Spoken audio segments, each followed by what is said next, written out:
IPL 2026 নিলামের আগেই কলকাতার night Riders দিয়েছে এক বড় চমক।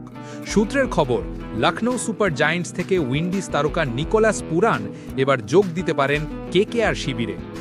পুরান 2022 থেকে 2025 পর্যন্ত লখনৌ দলের অন্যতম তারকা ছিলেন। তার আগ্রাসী ব্যাটিং বহু ম্যাচে দলকে জিতিয়েছে, কিন্তু আসন্ন মরশুমের আগে এলএসজি বড় পরিবর্তনের পথে হাঁটছে।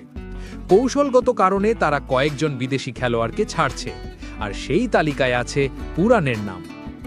এইদিকে কেকেআর খুঁজছিল অভিজ্ঞ উইকেট কিপার ব্যাটার, যিনি মিডল অর্ডারে ফিনিশারের ভূমিকায় খেলতে পারবেন।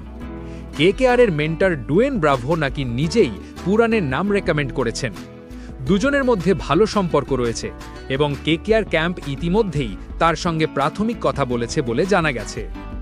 পুরান ক্যারিবিয়ান প্রিমিয়ার লিগে ত্রিনবাগো নাইট রাইডার্স দলের হয়েও খেলেন, যা আসলে কেকেআর পরিবারেরই একটি ফ্র্যাঞ্চাইজি। এই সংযোগেই আরও জোরালো হচ্ছে জল্পনা, 2026 সালে নাকি কেকেআর জার্সিতে দেখা যাবে পুরানকে। পুরান এলে রিঙ্কু সিং, রাসেলের সঙ্গে কেকেআরের মিডল অর্ডার হয়ে উঠবে ভয়ঙ্কর শক্তিশালী।